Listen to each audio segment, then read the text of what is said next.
మరెక్కడా లేని విధంగా భక్తులు స్వామి విగ్రహాన్ని తాకడమే కాకుండా గణపతి యొక్క చెవిలో మన కోరికలను చెప్పుకునే అవకాశం కూడా ఉంది.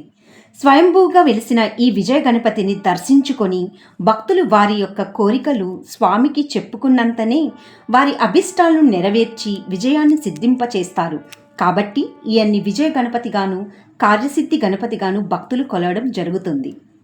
ప్రతి నెల సంకష్టహరి చతుర్థి నాడు స్వామివారికి విశేషమైన పూజలు హోమాలు నిర్వహించడం జరుగుతుంది. ఈ ఆలయంలో విజయ గణపతితో పాటు సుబ్రహ్మణ్య స్వామివారు, ఆంజనేయ స్వామి మరియు వారాహి అమ్మవార్లను దర్శనమిస్తారు. అలాగే ప్రతి అమావాస్యకు పౌర్ణమికి వారాహి అమ్మవారికి విశేషమైన పూజలు చేయడం జరుగుతుంది. భక్తులు ఈ విజయ గణపతిని దర్శించుకున్న అనంతరం ఇక్కడే ఉన్న సుబ్రహ్మణ్య స్వామి వారిని దర్శించుకోవడం ఇక్కడ అనాదిగా వస్తున్న ఒక ఆచారం.